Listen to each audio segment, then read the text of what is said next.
Welcome to My 10 Sports. This October 16th, 2023 episode. We have a good one in store with you. Got a lot to cover. Separation Saturday. That's what we titled this past weekend. I would say past week 7. This is what we titled it. Separation Saturday. And it was. I mean, both Missouri, Tennessee, Florida, all three of those teams feel a lot better about their seasons after week 7. Whereas Kentucky, Texas A&M, South Carolina, feel a little bit different of where they're going. I mean, you got two of those teams, Kentucky and Texas A&M, going into bye weeks. Where do they go from there? Also, Arkansas rallies in the second half to make a game of it in Tuscaloosa at the very end. SEC this year, guys, just so week to week. Just so week to week this year. I haven't seen anything like this in a long time where outside of Vanderbilt, I know Vanderbilt played Georgia well, really didn't go away. We'll talk about that game. But outside of Vanderbilt, I think anybody's up to get got on any weekend, if that makes sense. No, that's not proper English, but anybody can get got on any weekend in this league, I feel like. It's so week to week, and it's for a while there, I mean, you had a long time. I mean, really for 15 years, Alabama was at a different level than most, and then Georgia started coming in. Florida had some years. LSU had some years there and there. But there's always a little bit of a gap. This year, I don't know if there's some massive gap. I mean, you may have Alabama, Georgia, and LSU in their own different tier. But again, Alabama and LSU both played Arkansas down to the wire. Or I should say Arkansas both played Alabama and LSU down to the wire. Arkansas didn't win a conference game, as you all know. But we'll review all 6 matchups from week 7. Also have week 8 power rankings coming out. Probably the most criticized power rankings of the year. Got people all over. People are mad. I got LSU above Alabama. Got Kentucky fans mad. I got Florida ahead of them this week for whatever reason. I know the head-to-head. But again, this is based on neutral field. Right? We're not talking – well, we beat them head-to-head 2 weeks ago. We'll get into the power rankings. We'll talk a little bit more about that as we go on. Jimbo Fisher, where do we go from here after another road loss? We'll discuss that one in depthly. Then we'll also do an initial week 8 preview, go over all 4 of those matchups, all 5 of those matchups. LSU, we got 4 conference matchups. We got LSU hosting Army as the out-of-conference matchup. Then we'll review the week 7 money-making gambling picks. 4-5-1, 1-4, lost 5, split 1. Not what we wanted, but we rallied at night. We had a tough morning. We didn't sulk, though. We came back out that evening and did what we had to do and kind of dominated the evening. So we survived the weekend. Again, 47% of the season. We want to get above 55% for the year. We got plenty of time to do it. It's been a rough 2 weeks. There's no sugarcoating it. We'll review that, but we will get better. But first, as you know, let's go around the SEC. Basketball AP poll just came out. Basketball season right around the corner. SEC Media Days actually this week in Mountain Brook. It's that time, November 4th. First night, it's 3 weeks away. It's incredible to think about. I feel like we just wrapped up the NCAA tournament. In fact, we really did. It's crazy. But let's share the show. Let's share the screen with you, show you some AP results, and then show you some KenPom results as well. 5 SEC teams in the AP preseason top 25 in basketball. It's a total mistype here by 3 right here. LSU did not get number 2. I don't know what that's going on there. But we have 5 SEC schools, really. You had Tennessee, Arkansas, A&M, Kentucky, and Alabama. 6 if you include Texas. Didn't even notice that when I had that up there. I guess that's my bad too. But on 3, having LSU preseason, having AP listed at LSU preseason top 25. Someone must tell them this is not women's basketball. Stop sharing this. And then I'll show you the KenPom rankings here for basketball, which is really the more important ones. KenPom puts a lot more thought into it. So you can see here for the SEC, you got Tennessee coming in at 8th, Alabama at 10th, Arkansas at 14th, Auburn 15th, Texas coming in at 16th. They won't be in the league this year, but again, as we get closer to them being in the league, you're going to hear me bring that up more. Texas A&M 24th, Mississippi State 27th, Florida 39th, LSU 47th. That's their actual men's basketball team. So you got some teams separated here in KenPom's top 50, which Tennessee, we'll have our preseason basketball projections next week. Well, we may do it the next week too. It's going to be within the next 2 weeks. Tip off November 4th. I'll let you know more on that. But again, Ken Palm's preseason top 50. Tennessee coming in at 8th. Alabama 10th. Arkansas 14th. Auburn 15th. Kentucky 18th. Texas A&M 24th. Mississippi State 27th. Florida 39th. And LSU 47th. And the SEC, according to the AP, had the most of any conference. So SEC, again, just starting to become a really good basketball conference. It will be interesting. We got a lot of good teams this year. We got Tennessee with a lot of guys back, Vescovy, a lot of transfer kids they brought in. Zakai Ziegler. Alabama brought some guys in, Grant Nelson, Aaron Estrada. Auburn has Janai Broome back. They brought in a guy, Denver Jones. Kentucky, getting Antonio Reeves was massive. Getting Mitchell, the Mitchell kid, power forward, back front court guy from West Virginia. That'll be massive for the Wildcats. Texas A&M. I mean, you got Wade Taylor, all the Marble. You got all the guys back. I mean, A&M's got 4 of the 5 starters back. Mississippi State, if they can get Tolu Smith back and working, they got the rest of their lineup back between Matthews. They brought in some shooters from Marshall. They brought in a high school kid, the Hubbard kid from Jackson's a pretty good player too. Florida brought in some portal kids, a big second year for Todd Golden. LSU, same with Matt McMahon bringing in some guys from the portal as well. So it should be an interesting year in the league. Can't wait to start talking some more college basketball as we get closer to the season. And it's really here. It's really here. Media day starting on Wednesday. But moving on to football, some injury news. As you probably heard, Brock Bowers out with a high ankle sprain, required tightrope surgery. If you're not familiar with the tightrope surgery, that is what Tua Tagovailoa had back in 2019 when he was quarterback at Alabama. It's anywhere from 4 to 6 weeks. Brock Bowers kind of seems like a superhuman. I could see him I think he's going to be back. So a lot of people think he's out for the year. I could see him coming back. I'm being dead serious. I could see him coming back at some point. Would not shock me. I think Brett McMurphy tweeted he would be out for the year, but I could see him actually coming back. Maybe SEC championship game. I don't know if they bring him back from Georgia Tech, but SEC championship game, maybe Tennessee. All right, but I expect Brock Bowers to be back. Moving to Mississippi State, Zach Arnett today in his press conference said both Will Rogers and Jaquavius Marks still day-to-day heading into the week for they head to Fayetteville. Mississippi State had a much-needed bye week. If it's not Will Rogers, Mike Wright. It's Mike Wright's turn. They're going to have to really tweak that offensive scheme to his strengths, which is they're going to have to utilize his legs because that's his strengths. He struggles to pass. Jaquavius Marks, one of the best running backs in the league. They don't have both those guys, which I don't think they'll have Will Rogers. It'll be a tough trip against an Arkansas team that is much better than its record. Staying on this matchup, speaking of the Razorbacks, Sam Pittman announced that running back Rocket Sanders will be out another 2 to 4 weeks. Re-aggravated that ankle. We'll see how that goes from there, but he will miss this weekend's home game against Mississippi State. Lane Kiffin says he expects Jordan Watkins back. He's been their number 1 receiver majority of the year this week against Auburn, coming off a hand injury against Georgia Tech, kind of getting back. Also mentioned how tough a place Auburn is. I mean, we all know this. Auburn is such a different team when they're at home compared to when they're on the road. I mean, look at the Georgia game and look at them going to Baton Rouge, place they traditionally struggle, and just getting worn out this past week. Auburn's just a totally different team. And Lane Kiffin's aware, smart enough guy to know, hey, like this isn't. We're not going to get the same Auburn team that LSU saw this past week. Now, is Auburn going to be night and day difference on offense? No, but they're going to be more uncomfortable in their own environment. He did mention tight end Caden Prieskorn, who just lost his dad this past week, will probably play. I'm saying that. I don't think Lane Kiffin's going to come out and immediately say he's playing or he's not playing. I think he's going to play in this one, but Lane Kiffin just said, as he knows right now, Jordan Watkins will be back, and that was that. Josh Heupel said in his press conference he does expect offensive tackle Gerald Mincy and defensive tackle Omar Norman Lott back this week for the Alabama game. That's around the SEC. And I mentioned it. It's going to be a talk around the SEC this week. Jimbo Fisher. It's going to be a talk around the country, really. But Jimbo Fisher, another road loss and another underachieving performance in Knoxville this past weekend for the Aggies. Last road win for the Aggies under Jimbo Fisher was 2021 at Missouri. I think it was a week after they beat Alabama, actually, in 2021. Jimbo's last road win against a ranked team was in 2016 at Florida State. That is a long time ago. I mean, you're playing at least 2 to 3 ranked teams a year in the SEC on the road.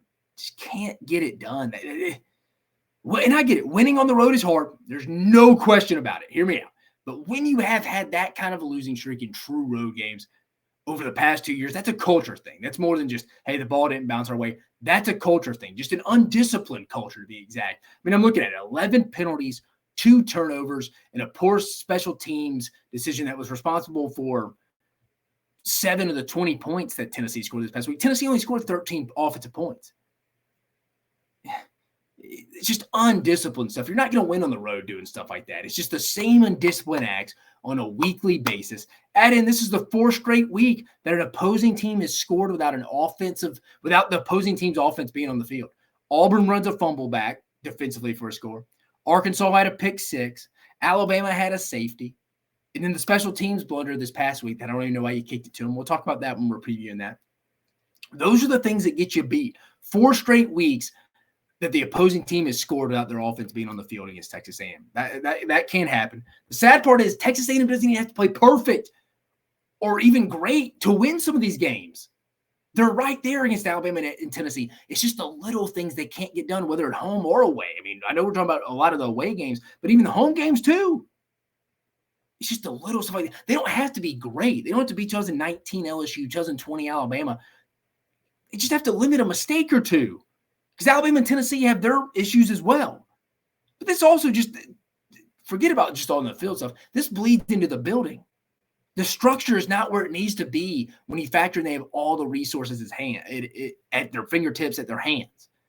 And I'm not going to go into full details. But I worked there in Jimbo's first year in 2018. I saw how the place works internally there. Fantastic people to that entire building. But there are holes in that organization that limit the program from reaching its full potential. It just is. Anyone who's worked there would tell you that. But for the people who want to replace Jimbo, let this sink in. Jimbo's buyout, I was looking this up today, is nearly 3 times more than the highest amount ever paid in a coaching buyout. That number, to be exact, is $76.8 million. 3 times more than the highest amount ever paid in a coaching buyout in college football history. I think he's going to be back. Now, I say that. You go lose to South Carolina or Mississippi State at home, all bets are off. But I think major changes will need to be made. I think if they lose at Ole Miss and at LSU, finish 7-5, which is a total underachieving year, by the way. I don't. They could pony that up, but I don't know if they will. I really don't know if they will. So I think he will be back, bearing some epic home loss to South Carolina or Mississippi State. But the best analogy that I have for Jimbo Fisher right now, the best analogy I have is, you're going to be like, what the hell? He's Blockbuster. And for you young kids, Gen Z people out there, which I appreciate you listening to the show, you may not know what Blockbuster is, but it was a monopoly over the movie rental industry out there. It was like them in Jitney Jungle, damn near about, or I forget, the movie gallery. He's Blockbuster. Blockbuster was at the top of the movie rental industry for a decade or longer, but failed to adapt and was ultimately taken over by Netflix. Jimbo Fisher, a top coach in the sport of college football from arguably 2012, 2016 easily. And realistically, people probably would have given him the benefit of the doubt to 2022. So from 2011, 12 through 2020, after the Orange Bowl win, their one loss that they probably should have gotten the playoff in 2020 that year, their Orange Bowl win over North Carolina, that team, he's probably in that conversation, a top 5 coach in college football. But again, like Blockbuster, he is a failed to adjust, not just with his play calling, just how the day-to-day operational building, how he utilizes his recruiting department, defining roles where people are not confused on what they're doing on a day-to-day basis. That's him. They're 2 peas in a pod. Blockbuster never adjusted when times started changing, and Jimbo Fisher has as well. And again, it's not just his play calling on the field stuff. It has a lot to do with off the field stuff. But let me finish with this before we move on to our Week 7 reviews. A&M is not the same program it was when it entered 2012 in a positive way. And A&M was good in 2012. They beat Alabama that year, their first year in the league. It's a much better job now than it was. They've gotten smarter. They know where to utilize their resources. A&M is a really good job. I saw Josh Pate talking about it in the coaching industry. It's an awesome job. It doesn't have the history or traditions from a success standpoint that some other programs have. But as most of you know, with all the resources and in today's game, they're set up to be consistently a top 10 team year in, year out. You heard me. The Texas A&M football program, with the resources, stadium, support, alumni base, should be a consistent top 10 program year in, year out. They really should. In today's football, call me crazy. People are like, well, they've never won a conference championship. They haven't won a conference championship since 98 or 97 in the Big 12. They've never won the division. I get it, but the sport's changed. Money's utilized different ways. Financial ways are different now.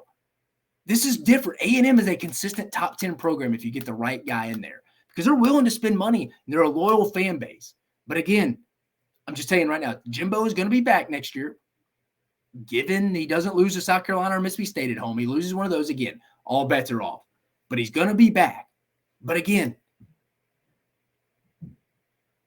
A&M's not getting the return on their investment on this. And I understand Scott Woodward, the AD at LSU, was the AD when all this was set up. But there's got to be a little bit more out there. There's got to be a little bit more out there. Jimbo is Blockbuster. Blockbuster is Jimbo. Just wanted to bring that up after another disappointing road loss. Again, he's not beaten. Jimbo Fisher has not beaten a top 25 team on the road since his last year at Florida, or his second to last year at Florida State. Let that sink in. Again, another week, another disappointing Texas A&M loss. They don't even have to be great. They just have to be good enough, because this is a year A&M should really be competing for the SEC West in November, and we're in the middle of October and they're already out of it. I mean, it's a down year in the SEC, down year in the West. They should be competing for it. But here we are, middle of October. They're out of the SEC West race. And we're going to move on from this segment right here. But moving on, Week 7 review. Alabama gets by Arkansas 24-21. In the first half, where you thought Alabama had done enough to separate itself from Arkansas, the Razorbacks just did not go away, just like they haven't all year. I mean, there's been one game, I'd probably say the A&M game, where they kind of were out of it in the fourth quarter. But, I mean, BYU, they could have won. LSU on the road, they could have won. At Ole Miss, they were up with 8 minutes left in the game. Alabama, they had a chance to get off the field if they could have got Alabama off some third down conversions. They had a chance. They could have got the ball back. Tied up. They got a fantastic kicker in Cam Little. But Alabama, if you're an Alabama fan this year, at the same time, this just shows you that you cannot get comfortable with a lead against a decent team. Alabama's inconsistencies on offense specifically can go for 3 to 4 drives, which puts a ton of pressure on a really good defense to hold up for the entire game, which is honestly a lot to ask in today's game. I mean, you're asking for Alabama to go run a decent opponent out of the stadium. I mean, you're asking the defense to almost play a perfect game, because they had 2 or 3 bad drives, 2 drives, and Alabama's up 17. That team's right back in it, just like the Arkansas game. I mean, the turning point of this game, in my opinion, was the 3rd and 3 for Alabama at the Arkansas 12 with 7.5 minutes left in the third.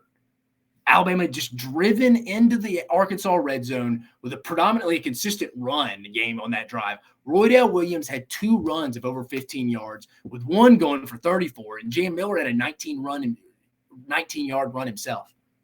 Had a 19-yard run himself there. And you're just going to abandon the run when you get there. I mean, I'm pulling up the film right now. Let's share. I'm going to show you the exact play.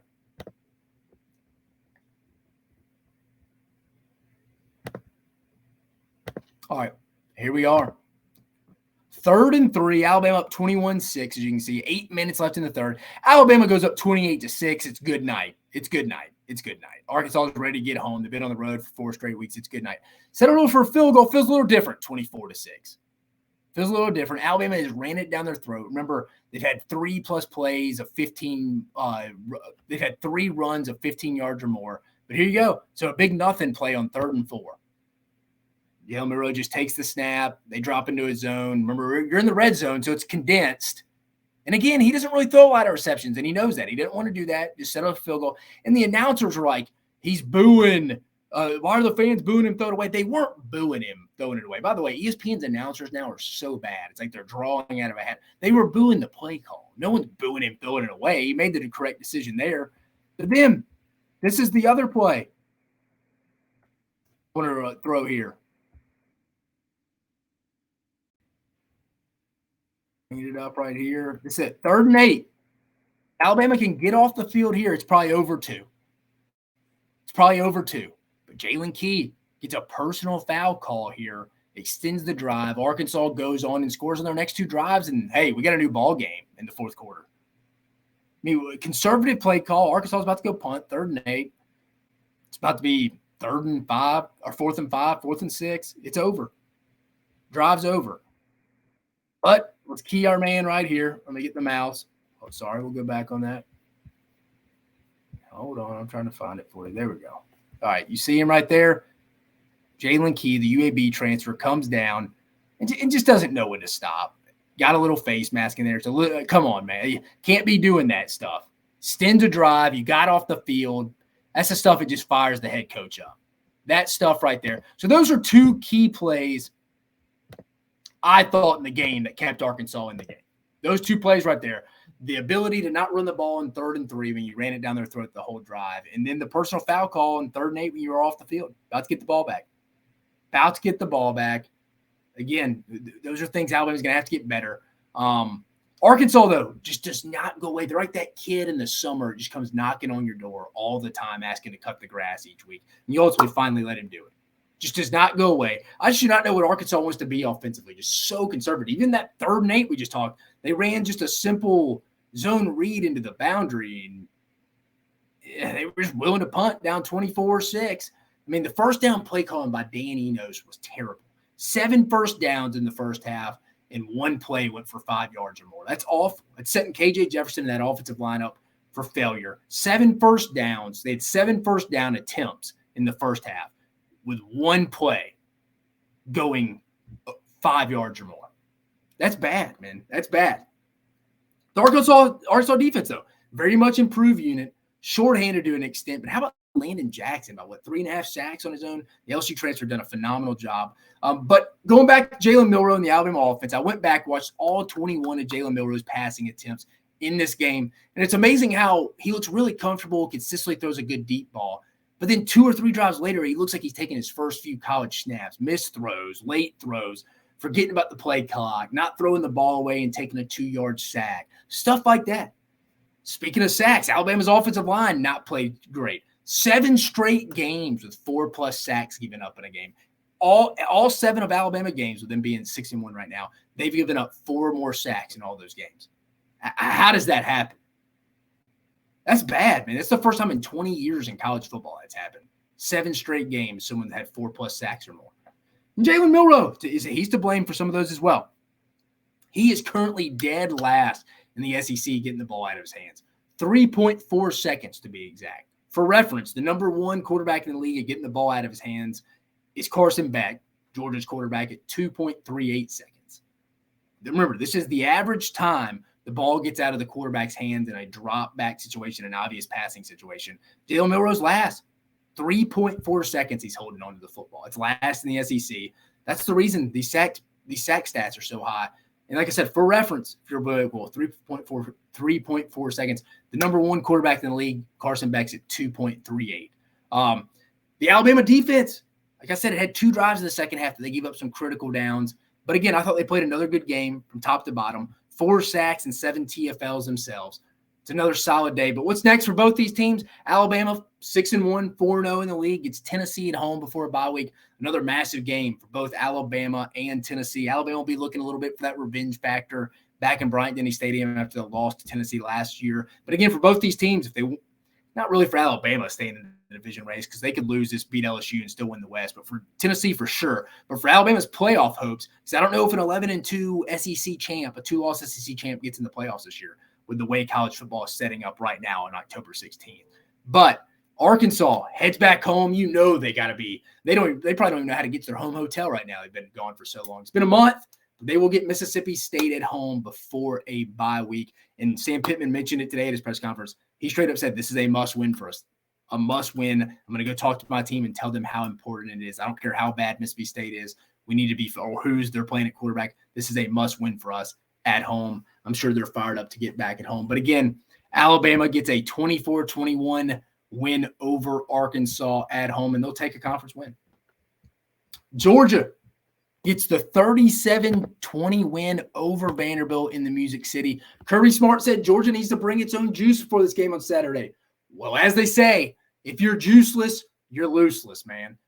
Georgia was juiceless right out of the gate. Some may expected it. Slow start for Georgia right out of the gate, as I mentioned. And Vandy came out of the gate and scored in the first possession. I'm about to show it to you. Just a little bit of a – this concerns you a little bit if you're Georgia this year. Not overly. I mean, I'm not too worked up about the Vanderbilt game like some are. I mean, it is what it is. But this is some stuff that could concern you as they get later in the year facing better competition.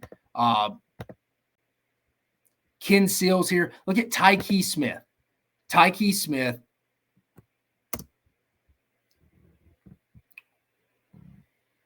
Right here, 23. Right here, the star. In the nickel, and their nickel, they're playing 5 DBs here. He's the star. Just a total bust. Watch, you can tell. The safety's got 85 here. So, I mean, what are you, total bust there? That's the stuff that concerns you a little bit down the road. Again, not a big deal. I'm not going to take much into this as they head into a bye week because they're beat up. But again, that's stuff that when they start playing better offenses, like if they play Washington in the playoffs, if they play LSU in the SEC championship game, even Alabama, I think, could take it a little bit of advantage of some of Georgia's stuff. Not consistently, but you usually don't see Georgia bust. You haven't seen Georgia bust like this in the last 2 years. And again, I know this defense isn't as good as their last two defenses in 21 and 22. But again, this is stuff that could get them beat as they start playing better teams. I mean, it really could. Even Tennessee on the road. Just wanted to bring that up. That was kind of a key play that I got from this game. But going back to just the overall thoughts in this game. Very next possession, Carson Beck gives up a sack fumble, or the offensive line gave. Carson Beck took a sack fumble. Vandy looked to be in business, but you could not have scripted a worse start from Kirby Smart and his team right out of the gate. I mean, it was fine. They rebounded, but just a slower start. Ultimately, though, Georgia went on a 27-0 run after getting down 7-0, had control of the game midway through the third quarter. Game was never in doubt. Anyone who thought the game was in doubt was lying. But Georgia, just like the other teams, a bit inconsistent. They're also beat up limping into this bye week now. As you know, Brock Bowers sustained the high ankle sprain and have to have the tightrope surgery. Reported he may be out for a year. I'm betting he's back, though. I'm betting he's back at some point. Could be wrong. It's just a feel. I feel like he's kind of a superhuman guy. He's going to recover a little bit faster, and I think he's more of a team guy. But again, speaking this game specifically, it wasn't pretty for Georgia, but it didn't look like it was because of effort or concentration. It's just inconsistencies. There were big mistakes throughout the game that allowed Vandy to hang around for most of the afternoon. Like I said, the Tyke Smith bust on Vanderbilt's opening drive for a touchdown. I just mentioned the strip sack fumble by Xavier Truss and Tate Ratledge on the right side of the offensive line. Carson Beck's interception that was damn near a pick six was another one. Shocking, not really, but with some guys kind of banged up, heading into the bye week. It could not be at a better time. Georgia has to get some of these things fixed. But these issues do concern me, though. Like I said, if they start playing better competition down the road. But what's next for both these teams? Georgia 7-0, 4-0, heading into their bye week before they head to Jacksonville to face Georgia. Vandy 2-6, 0-4 in the league. Like I said, they'll be heading into a bye week as well. Georgia has Florida next. Vandy heads to Oxford with a matchup against Ole Miss. If you're a Georgia fan, don't panic. This isn't as big of a deal as you thought. This isn't a big issue. I know most of you aren't, but just get to the bye week, get some guys healthy. Some people are panicking about Brock Bowers, and he is the best player in college football overall. The way he's just utilized, you can line him up in the backfield, use him in motion, obviously throw to him short, intermediate, deep routes. But Georgia has weapons around him too. I mean, you got Ra Thomas, Dominic Lovick, Lad McConkey, Marcus Rosemead Jack Saint. I mean, Oscar Delp is a good player himself. Georgia's got weapons now. I think they'll have some guys step up for him. Is it a loss? Absolutely. Anybody loses Brock Bowers in any team in the country, it's not just a Georgia thing. They lose a Brock Bowers type player, it's going to be an issue. But Georgia has enough skill guys, I think, to make up for it. Again, Georgia heads into a much needed bye week before, probably a little bit of this back half schedule is a little bit tougher than they thought because they got Florida, who controls their own destiny in the SEC East. And Missouri still controlling their destiny in the SEC East. Both still have Georgia on the schedule. But again, Georgia leaves the Music City. Wasn't pretty. They get a 37-20 win. Tennessee stays hot at home with a 2013 win. If you're an offensive guy or get bored of low-scoring games, this was not for you. But we told you that. That's why we told you to take the under on this weekend's bets. But Tennessee kept its SEC East Division title hopes alive. Tennessee and Auburn are the two day different teams depending where they play. They're the two teams in the league that I feel like you see so much inconsistencies depending where they play. If Auburn's at Jordan-Hare or Tennessee's at Neyland, they're going to play at least on one side of the ball pretty good. They go on the road, it's Jekyll and Hyde. I mean, look at Auburn this past weekend. Look at Tennessee and Gainesville. I mean, it's just where it is, I think, right now. But at Texas A&M, where do they go from here in our bye week? We just talked about Jimbo Fisher, had a whole segment on it, but specifically A&M in this game. Where do they go from here for hosting South Carolina next week at home? Where do they go? You start losing some guys. How's the leadership? You start to question that in today's age. You really do. You start losing. You lose to South Carolina at home, people are going to start finding that $76 million a lot easier. Flipping the other side, back to Tennessee, this is a situation Josh Heupel's never been in. The passing game is just plain battered now, probably in his career. Joe Milton, inconsistent, no real number one wide receiver. Ramil Keaton, the Marietta wide receiver, I like him a lot. He's been a little inconsistent this year. A little inconsistent, had a big drop, would have went for a touchdown last week, hit him right in his hands. But the run game for Tennessee, keeping them alive on offense. Very tough to beat right now when Tennessee spreads you out. And you got to pick your poison. You're going to try to defend the run with 5 in the box. I mean, they have a hat for a hat in that situation. I'll be interested to see how Alabama and Kevin Steele game plan for them this year because you got to stop the run. And Josh Heupel even said today, he's like, we have to establish some kind of run every game. That's what they want to do. People think Tennessee just wants to take shots downfield, and they do. They want to establish a run game. The problem this year is that they have virtually no passing game right now, especially when you factor in their best receiver, Brew McCoy's out for the year. But I love that Tennessee running back group. Jabari Small, Jalen Wright, Dylan Sampson. They're up there with anybody in the league. They are. Tennessee's offense, Tennessee's run game is really good. It's really good. It's just the passing game. I don't know if it will get going at this point. The Texas A&M's defense played well enough to win this game. Yeah, they got 232 yards put on them on the ground, but they buckled down in the red zone and even came up with a critical interception down there as well.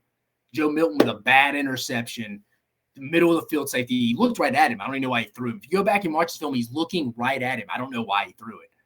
But how does Josh Heupel manage these kind of games down the stretch, these low-scoring games? He's not used to that.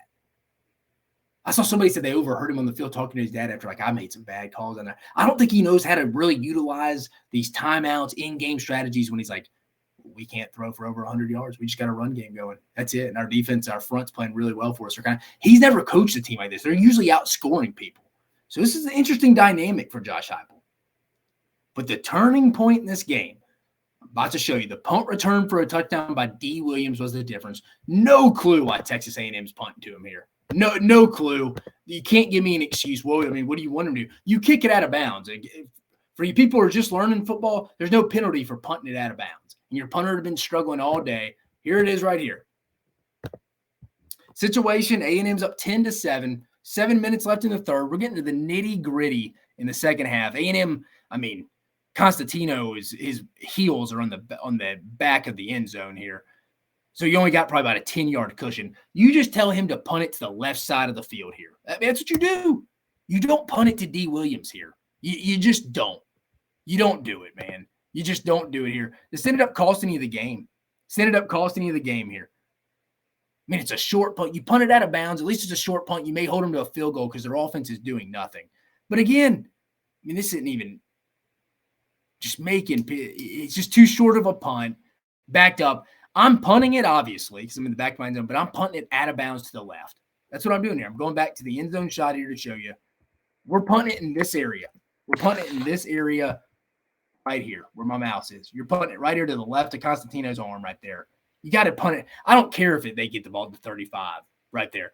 My defense is playing well enough to hold them to a field goal. They have the field position advantage, so they're probably going to get the ball in our territory to some extent. Our defense is going to have to make a play. I'm accepting of that, but I'm not kicking it to them, and I'm not allowing them to score. For the 4th straight week in a row, Texas A&M's giving up points when the opposing team's offense is not on the field. I mentioned it earlier when I was talking about my Jimbo Fisher segment. Mentioned it earlier. Auburn, pick 6. Or no, fumble recovery for a touchdown. Arkansas, pick 6. Alabama got a safety against them for 2 points. And then the special teams blunder. Stuff just can't happen. It just It can't happen. But it consistently happens. Get you beat, man. Get you beat. But the Tennessee defensive front played its tail off and was in Max Johnson's lap all day. James Pierce, a name to keep watching. You'll hear his name early in the 2025 NFL draft. Edge rusher. I mean, Tennessee's defensive line up front, obviously with guys like Tyler Barron, Roman Harrison. You know about those guys. But even guys on the interior. Karate Garland played really well in the interior. He made A&M center Bryce Foster's life hell on Saturday. I mean, Max Johnson finished 16 for 34 for 223 yards and 2 interceptions. That was all Tennessee's front. They lead the SEC in sacks. Big matchup against Alabama this week. That's Tennessee's strength against Alabama's weakness. Tennessee's got a good defensive line here. Rodney Gardner's done a hell of a job retooling that line.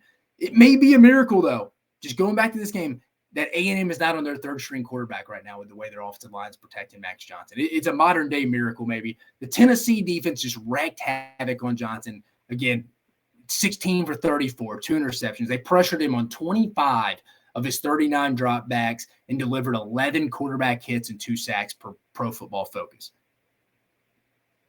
Now, remember that stat I was saying about Jalen Milroe holding on the ball too long? He was last in the conference in regards to holding the ball too long. You know who's second to last? Our friend Max Johnson. He's second to last in the conference at holding the ball for 3.06 seconds per dropback. Then you also got to factor in the lack of a rushing attack. Once again, put the Aggies in a lot of third and long situations. But that's also a credit to Tennessee's defensive line and the lack ability of Texas A&M's offensive line to get a push. But on 27 third downs in their last 2 games for A&M, the Aggies have averaged needing 8 yards to convert. Their last 27 third downs, they're in 3rd and 8 or more. Then another key stat I was looking at last night, A&M has been hot out of the gate offensively, scoring 12 out of their 14 times in their first 2 possessions across the last 7 games. The second half has been the major issue for them. They make no adjustments and come out just all over the place in the second half. In the second half of their last 3 games combined, A&M has totaled only 9 points while committing 6 turnovers. Just not going to get it done, man. Got to figure it out. Going into a bye week, leadership's got to be key. And in today's college football, it's going to be tough with 3 losses and majority of your goals already out the door. But what's next? A&M, like I mentioned, heading into a bye week at 4-3, 2-2 in the league. Tennessee at 5-1, 2-1. They're going to take the show on the road. Kind of struggled on the road under Josh Heupel. People like, well, they beat LSU last year. Yeah, that game was at 11 a.m. And LSU fumbled the opening kickoff. Everything went wrong. Tennessee was up 17-0 right off the bat. That's really the only big win they've had under Josh Heupel on the road. They're a totally different team on the road. But they do take the show on the road for the 3rd Saturday in October in Tuscaloosa this week. In another must-win situation for both Tennessee, especially from their Eastern Division standpoint, and Alabama from a playoff standpoint. But again, Tennessee gets the much-needed, almost a loser-leave-town game for both Tennessee and A&M. But Tennessee's the one staying in town with a 20-13 win over the Texas A&M Aggies. Moving to the next one, Florida overcomes its road woes under Billy Napier, and they addressed it. They knew it was a big deal. They changed the schedule, the itinerary up a little bit. End up getting a 41-39 win at South Carolina. Billy Napier, massive win. The Florida offense looks to be getting extremely comfortable with its identity now. Now, again, some of that, South Carolina's defense not very good, but Graham Mertz, give him credit, 30 for 43, 423 yards, 3 touchdowns. Coming on, he's not as bad as people think, even me going into the preseason. But the offense in general for the Gators starting to find its way. 11 explosive plays. They're starting to utilize Ricky Pearsall and Eugene Wilson on the outside, 2 very solid receivers. And throw in, they're starting to learn how to use the tight end, Arliss Boardingham, starting to become a primary target in that short intermediate game. But the Gators needed this one with their upcoming schedule. I'm pulling up Florida's schedule for you here. Look at this schedule that Florida has coming up real fast. I mean, they had to have this one to get to 6. Let's go to Florida schedule. Let me share it for you.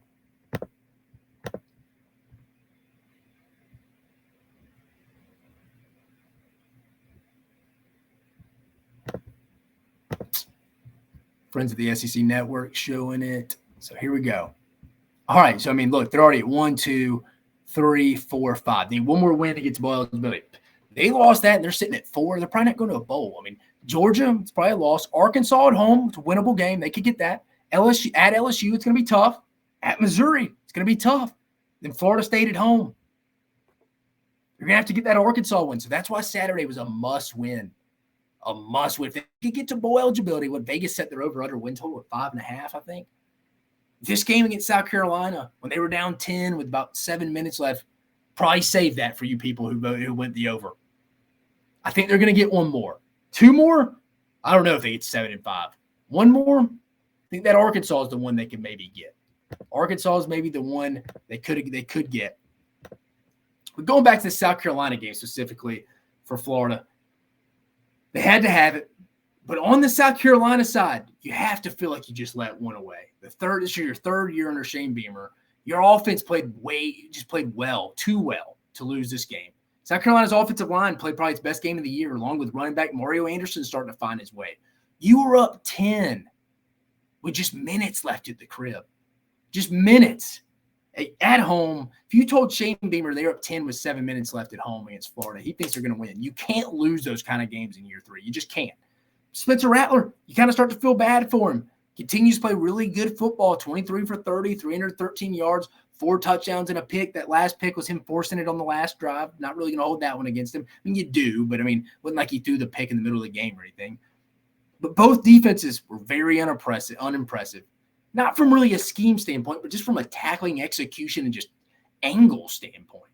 It was poor. You saw multiple plays of guys being in certain gaps to make a play, but just got stuck in the wash, or even on 4th down to win the game for South Carolina, had a simple play to go tackle Artis Boardingham, the tight end I just mentioned for Florida, to make a tackle in the flats, and you just take a terrible angle and miss him. I'm about to show it to you.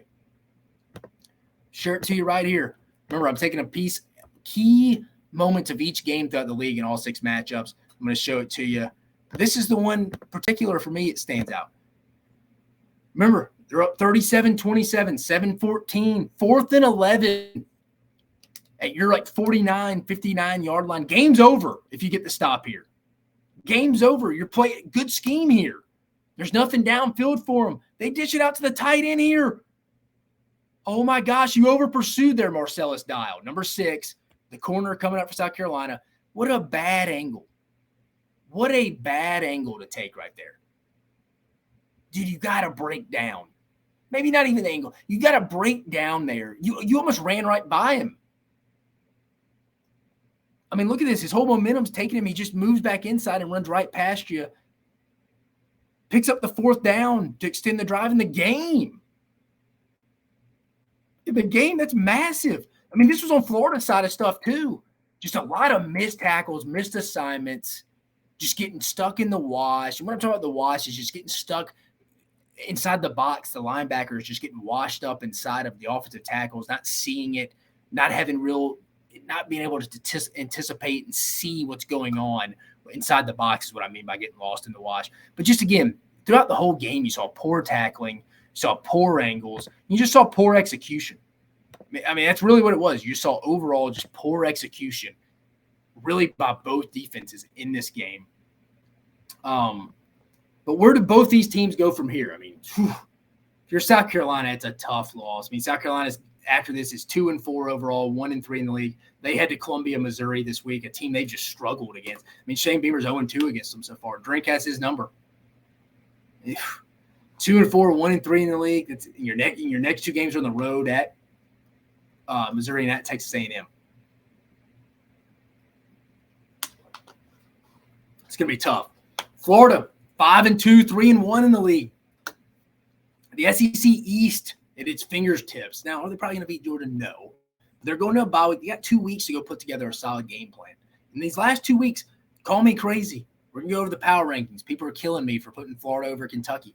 Florida's gotten better over 2 weeks. People are the head-to-head. Kentucky smashed them. That was 2 weeks ago. In college football, 2 weeks is almost a lifetime. Florida's getting better, getting comfortable in their offense. Like I said, people are learning their roles. Graham Mertz, offensive line played well. Eugene Wilson, Ricky Pearsall. They're starting to utilize Artis Boardingham at the tight end position. I'm telling you, game could maybe be a little closer than we think heading into Jacksonville. I think it may go a different route. Florida, you got to be feeling pretty solid from where you were when you were leaving Salt Lake City about 6-7 weeks ago. But again, Florida gets a massive, massive road win, 41-39 in Columbia, South Carolina, at Willie B. at Williams-Brice Stadium. Tough loss for the Gamecocks, though. They probably took the toughest loss of the weekend. them or Texas A&M. But when you're up 10 at home with 7 minutes left, I'm going to give that to you as the toughest loss of the week. Moving on, LSU got the 48-18 win over Auburn. Worst loss in the history of the LSU-Auburn series. LSU just hard to defend offensively. Pick your poison. I'm really interested for the matchup in, 2.5 weeks. The Alabama-LSU matchup in 2 weeks will be interesting to see how Kevin Steele and that Alabama defense attack them. I mean, if you play up on LSU's wide receivers, they can run right by you. But I don't think you can play off because they will just kill you underneath. That's another wide receiver unit that's getting better. I mean, let's pull up the film right here for Auburn. Pulling it up right here for you. It's a play that stood out to me here. Just how good Jaden Daniels is, by the way. It shows here too. But Kyron Lacey was the receiver and had the big day for LSU. It wasn't Malik Neighbors had a solid day. But Kyron Lacey was the guy. I mean, Brian Thomas Jr. had another solid day, but that wide receiver unit, I was wrong. They're getting better. They're getting deeper. But what I want to show in this play really is Jaden Daniels' ability. Look, Kyron Lee here. It's a freshman corner here, over here into the boundary for Auburn. He's the weak link here. That's who LSU wanted to attack. They know Malik Neighbors here. They love the slot fade in this situation right outside the red zone. But Auburn's not dumb. Ron Roberts and Auburn's defense is not dumb. They're going to put their best cover guys on Brian Thomas Jr. right here and Malik Neighbors right here. LSU's two best receivers. Well, that leaves another solid receiver, Kyron Lacey, who, for you people who have missed it, if you watch their spring game, the L Club spring game scrimmage, had a big day. I think he was the MVP on offense. This is a true freshman. They know. Watch Jaden Daniels look off over here, look the safety, know it's one-on-one, and watch Kyron Lacey be patient on developing this route to set up the true freshman, the weak link in the Auburn secondary for a score here. Watch this. Williams Daniels, and Taylor, the tight end. Volume down. Let me go back. All right. Watch Jaden Daniels quickly look to his left. Boom. Sets it up. Slant. Deep slant. Or dig, I should say. Touchdown. That's a true freshman number 3 right there. They're finding the weak link in your secondary. They're going to attack it. But, I mean, overall, look at Jaden Daniels here. This was what I thought was impressive when I was going back and watch this game. Looks to his left, looks him off. Kyron Lacey, he's not in a hurry right off his route here. He's being patient. He's getting on the toes of the DB, wants to look like he's going to try to go deep on him vertical, sets him up, takes the dig on the inside, and the rest is history. Touchdown LSU, man. They're so hard to defend. They're so hard to defend. I'm really fired up to see how Alabama tries to defend it. Not saying they can't, but I think LSU is one of those offenses this year. I'm not saying they're 2019 LSU. That's just wrong to say. That's offensive to Joe Burrow, Jamar Chase, Justin Jefferson, and guys like that. This is a pick your poison, especially when you start talking about the run game. The offensive line's getting better. Logan Diggs is starting to get better. The run game's getting better every week for LSU. It's an emerging run game I like right now. And then you throw in Jaden Daniels to his ability to run. I mean, if you go man-to-man, he's going to go take off and find a seam and the protection to take off and make you make plays. Once those DBs in man-to-man turn their backs, he's off. And you're running downfield covering receiver, and he's right on your heels running. And just his ability to anticipate and his accuracy are really good, man. It is. Oh, and I'm totally forgetting Mason Taylor, too, another weapon. Just so hard to defend. Auburn, once again, underwhelming on offense. But give LSU's credit defensively. They're playing better up front and tackle better. But I think a lot of it is Matt House is letting the athletes play a little bit. They're starting to be using some simpler schemes, playing a little more zone. They look a little bit more cohesive. Again, some of that, though, is Auburn's inability to get anything going consistently on offense. Everything Auburn got offensively was all just some window dressing stuff. There's no identity on offense. And honestly, if Hugh Freeze was involved in that play calling, that's disappointing. I thought Auburn should have tried to establish the run more. They kind of panicked when they got down 14-0 real fast. I didn't really understand that. You were able to run on Georgia some. Why not? I know it was with the quarterback run game, but why not try it? Don't panic. It's like he panicked a little early. I mean, but personnel-wise, Auburn doesn't have a lot of people that scare you outside of Jarquez Hunter. Does not have a lot of guys that scare you. Auburn's defense was okay. Thought it was good. It definitely would have had to have played better, even if Auburn's offense played a little better, for them to have a chance to actually win the game. But too many missed assignments, lack of a pass rush without blitzing. That's the thing with Auburn's defense right now. They only create pressure when they bring an extra person. They can't go get pressure with 4 like Tennessee or Alabama can. They have to blitz. But where do both these teams go from here? LSU is 5-2, 4-1 in the league. They have Army this week before a bye week before they head to Tuscaloosa. And then Auburn, 3-3, 0-3 in the league, with Ole Miss coming to town in a much-needed win. Both teams need a win. It's an interesting Hugh Freeze, Lane Kiffin battle. It'll be interesting to see here. Again, Lane Kiffin mentioned it. Playing at Auburn is a lot different than getting them on the road, especially at night. It's going to be a 6 o'clock ESPN kickoff at Jordan-Hare Stadium. Auburn will be electric, and they're going to want to take Lane Kiffin down. It'll be an interesting one as well. But LSU does get the 48-14 win. Surprising, highest, worst loss in the history of that series for LSU and Auburn. Remember, they don't play next year, which is disappointing. But again, LSU 48-14 over Auburn. Missouri gets an impressive 38-21 win in Lexington over Kentucky. And I'll say this, I have never seen one play just change the entire game. I mean, Kentucky, let's pull it up on the film right here. The fake punt, the Missouri punter, Luke Bauer, throws just a complete dime to Marquise Johnson, who's lined up as the outside gunner. Unbelievable play. Watch this. Watch this when I'm pulling this up. And this changed the whole outcome of the game. Kentucky was never the same after this. Watch this. Kentucky was up 14-0, controlling the whole game. I thought they may run away with it. 14-0, second quarter, 11:48, 4th and 10. Watch this dime, our boy back. How about attempting a 56-yarder with a big leg? Kentucky feels good about themselves. They're about to get the rock back. Home crowd's rocking. Look at this. Oh, I mean, for a punter, I mean, maybe a little overthrown. Didn't hit him in stride. For a punter, 40, 45 yards away, it's a hell of a throw. Totally changed the landscape. I mean, Kentucky never got off the mat out of that. They never got off the mat. It's like they were bullying the kid after school and just kept throwing rocks at him. And finally the big bully turns his back for a minute, getting a soda out of the soda machine. The nerd, the kid that's getting bullied, throws a quick haymaker.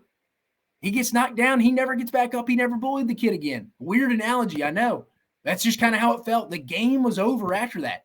You didn't know it in the moment, but going back to review the game, it was over. Again, Kentucky was up 14-0 with all the momentum at home, looking like they were going to run away with it, looking solid on offense, looked like they had some cohesion. It was gone after that. Very chippy game, though, which for this specific game, I love it. Sometimes I hate when games get a little too chippy, especially when it's two really good teams. But this one, I loved it. Physical game. They both wanted it, and they both needed it. Kentucky just cannot get anything going with Devin Leary in the passing game. I think Kentucky may have to start going a little quicker. That's where he's comfortable. The quicker decisions for him will be better. I think he's having to think too much in this Liam Cohen offense. They got to get something going. A lot of it has to do with just giving him enough time as well, though, from a protection standpoint. I mean, Kentucky, they outrushed Missouri. But if you turn it over 3 times and have 14 penalties at home, you aren't going to beat a good football team. And Missouri's a good football team. But Devin Leary is, I think, been the biggest disappointment so far this season in the SEC, especially out of the quarterbacks. Until Kentucky gets a consistent quarterback, they're never going to have that big breakout season. And people are going to go, well, Dave, I mean, what about in 2018 and 19? They won 9 games. I'm talking about the big breakout where they finished legitimately like second in the West and are really competing in the second in the East and competing in that division come November. I know they had Will Levis got picked early in the second round, but they even had a guy throw for 3,000 yards since Stoops been there. They have to get that fixed. I think Devin Leary has an ability. They just have to tweak that a little bit. But for Missouri and Eli Drinkwitz, massive win for the Tigers, who now control their own destiny in the SEC East. Now, they do have to go to Athens. I'm not saying they're ready to win that. They control their own destiny. I mean, Brady Cook was solid again, 19 for 29, 167 yards. Not great, but a touchdown, interception. But the thing I liked was they converted on all 6 red zone chances. I was more impressed with Brady Cook taking what the defense was giving him. Kentucky defensively was not going to give up. Brad White in the defense and Mark Stoops were not going to give up the deep shots of Luther Burden, Mookie Cooper, or Theo Weiss like that. But Brady Cook just took what the defense gave him, kept taking the deep out routes. Just, hey, we'll take 8-9. We'll take 8-9. They're giving that up. We'll take it. When Kentucky did not want to give up the deep shots, and that's fine. But some guys get a little impatient, make a bad decision, throw it into double coverage, easy interception. He didn't. This guy's played a lot of football. He's just, all right, take a flip, throw it down there. That's what he did. Give him credit for that. In the 6 red zone chances they got, they capitalized on all 6 of them. They really did. And then the Missouri defense, turning the tables with 2 interceptions among their 3 takeaways. They had 6 tackles for loss and 4 sacks. Missouri outgained Kentucky 324 to 286 and 308 to 136 after the first quarter. After the first quarter, after that fake punt, game was over. Missouri actually dominated. Really fun game to watch. But where do both teams go from here? Missouri 6-1, 2-1 in the league. Battle the Governor's Cup, or what do they call it? The Mayor's Cup, whatever. I forget what they call it. They get South Carolina at home this week. Beamer's never beaten drink. It's in Columbia, Missouri. It should be a hostile environment. Those fans will be fired up to welcome them back at 6-1, 2-1. It could easily be undefeated if they'd have beat LSU. Kentucky heads into a much-needed bye week, 5-2, 2-2 in the league, with Tennessee on deck. Tennessee comes to Kroger Field in 2 weeks. That'll be Kentucky's next game. But how does Kentucky bounce back from that? I mean, I thought this was a good bounce back game for them. But with the stuff, with all the, hey, let's donate some more money, and just you're not used to a Kentucky team just totally hitting the mat, not getting up off the mat off of one haymaker. The punt did them in. I'd never seen a team, they just collapsed after that, and they were still up 14-7. That punt, I mean, give them credit. Give Eric Link, the special teams coordinator at Missouri, and Eli Drinkwitz for calling it. They saw something in the punt scheme.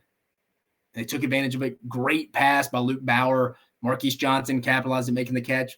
Probably the play of the week in the league. Just totally changed it. But again, massive win, impressive win for Missouri to get to 6-1, 2-1 in the league with a double-digit 38-21 win in Lexington over Kentucky. But with that said, before we head and preview Week 8, let's look at the weeks going into Week 8 power rankings. It's the most controversial ones I've had. Let's look at it, though. The Week 8 SEC power ranking, Georgia coming in at 1, no real surprise. I got some flack on this. LSU at 2 over Alabama. I think right now on a neutral field, LSU would beat Alabama. Not saying Alabama won't beat them in 2 weeks. If I had to pick right now in Tuscaloosa, I'd probably lean Alabama. But on a neutral field, where I usually make these rankings up, I think LSU is good enough on offense. They get theirs. They're going to get theirs. They're going to score 28, 30 points. And I think LSU's defense, they're simplifying their stuff, letting their athletes play. Alabama's offense can sputter out for about 3 drives at a time. And Alabama's defense is really good, but if they have 2 or 3 bad drives against the best offense in the country, in my opinion, LSU can win the game. I don't think it's that crazy. We got Missouri. We just talked about them playing really well right now, coming in at 4th. Ole Miss coming in at 5th. Some people may be like, how do you have Ole Miss over LSU? They beat them head-to-head. Guys, everything. It's a long time ago. And I know Ole Miss dropped a little bit when they didn't play, but they have a chance to redeem themselves in a tough environment at Jordan-Hare against Auburn this week. It's going to be a tough environment. Like Ole Miss at 5. People think I have Florida a little bit too high.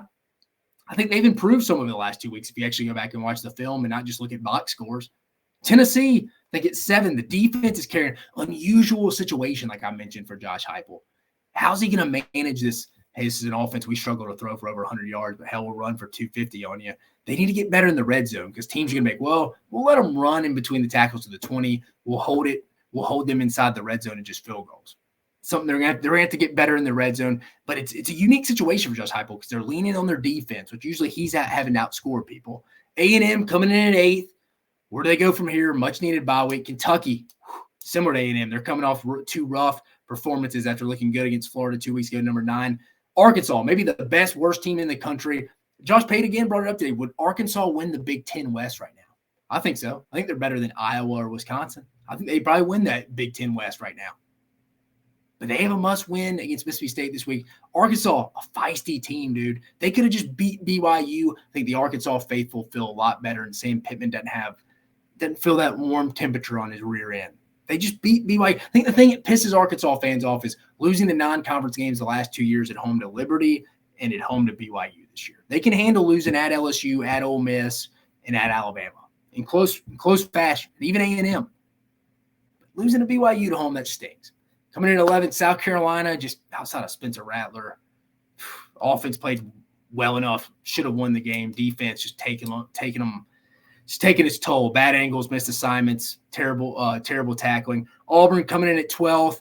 Disappointing performance in Baton Rouge this week. That looked like Auburn, who usually goes and plays in Baton Rouge. That's what it looked like. I know Auburn had won in 21 under Brian Harston. Still unbelievable. He ended that streak in Baton Rouge going back to 98. But Auburn coming in at 12th. Mississippi State 13th, did not play this past week. And Vanderbilt coming in at 14th after giving Georgia a pretty good game. But that's it. My Week 8 SEC power rankings. My most critiqued one so far this season. People on me about Kentucky and the Alabama LSU thing. But Week 8 preview, let's just talk about it for a minute. We're not going to go in depth, but you know what we do. We have to talk about it a decent bit on the show, just previewing it heading into the week. Taking you to it right now.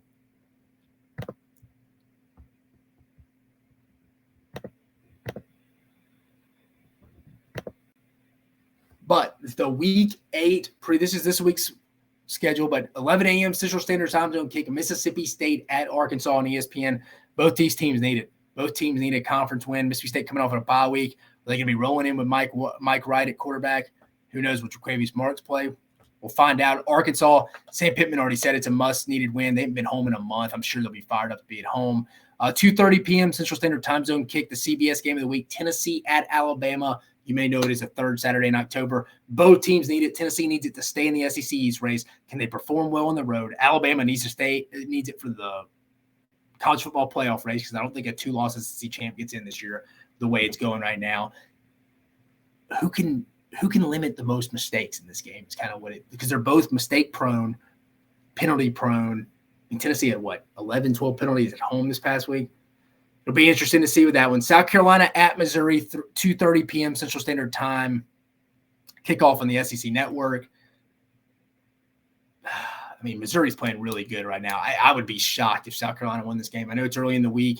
You got to lock in tonight, start breaking that one down. But that's a tough way. South Carolina, where do they go from here, man? It's a tough loss they took this week at home, up 10 with 7 minutes. How do they rebound? Missouri got to be feeling good about themselves after dominating 3 quarters in Lexington. Coming back with their home crowd will be fired up to support them. Try to get 3 in a row over South Carolina. 6 p.m. Central Standard Time kickoff, the ESPN night game. Ole Miss, Lane Kiffin, and the boys head to Auburn to face Hugh Freeze. As you know, unless you've been living on a rock, Hugh Freeze used to be the head coach at Ole Miss. This will be a big one. I think Auburn's going to be ready to play one of the better games of the year at Jordan-Hare. If this game was at Ole Miss at Vaught-Hemingway Stadium, Ole Miss would definitely win this game. But Auburn at night, different place, will be a tough game. Then our one non-conference matchup of the week, 6:30 p.m. Central Standard Time Zone kickoff on the SEC Network. Army at LSU. Whoever scheduled this game for LSU, I don't know what they're doing scheduling Army. Granted, Army's not great. Took a loss to Troy this past week. But again, LSU will head into a bye week after this one. Oh, and I meant to share earlier around the league. Let me share it back for you here in just a minute. Going over, they did announce the Week 9 SEC TV schedule. So here it is, the Week 9, 5 matchups. The 11 a.m. Central Standard Time Zone game on ESPN for Week 9 will be South Carolina at Texas A&M. 2:30 CBS game, Georgia at Florida in Jacksonville.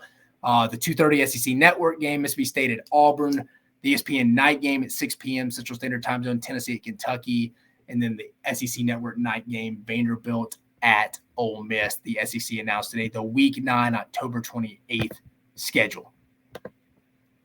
But before we get you out of here, we got to review the Week 7 money-making weekend picks. Let me share the screen with you. And then we will get you out of here again. 4, 5, and 1. Wasn't really what we were wanting, but it is what it is. Kentucky -2.5. We talked about that one. Looks great right out of the gate. A punt killed us, though. Missouri won the game straight up. Alabama at half. I felt good about it. -19.5, but nope. One play turned that one around as well. Purdue kind of took a gut feeling here. Ohio State had struggled there the past few trips to West Lafayette. Ohio State covered that one with ease. Oregon +3. This was a game I pushed. They lost by 3. Going for it on 4th down all the time. Dan Lanning, that really caught up to them. So as a push, Washington State -1.5 in the first half lost. Arizona went straight up. BYU +3.5 the first half at TCU. First half lost. So you can see my morning games just struggling. But you know what? We picked ourselves off the mat. We could have sold. But you know what? We did it. We did it. Because you know why? Notre Dame and North Carolina were there, baby. Notre Dame -2.5. Won that one with ease over USC. North Carolina -3 against Miami. Covered that one with ease. Then North Carolina and Miami over 57.5. Covered that one with ease. And then we got one win in the afternoon matchups. Texas A&M versus Tennessee under 50.5. The final was 2017. Easily won that one. So we're at 4-5-1, but you know what? It could have been 2013. So they scored 33 points and a 55.5 under total. Covered that one with ease.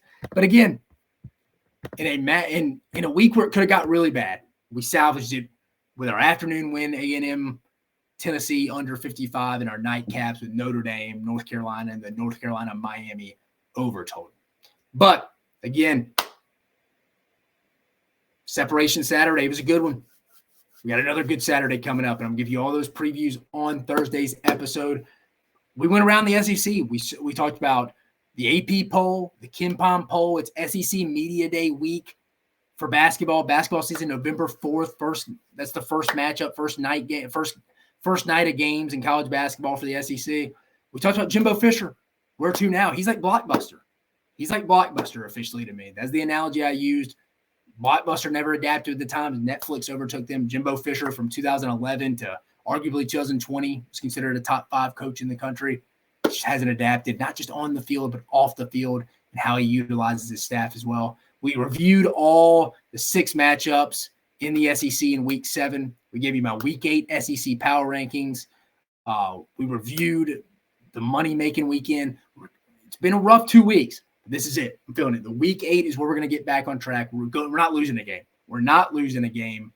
But I appreciate you joining us on this episode of Mach 10 Sports. If you like what we're doing, please like and subscribe on the YouTube channel. It only helps us. It's easy. It's free. You can listen. All these episodes are uploaded on all your podcast platforms.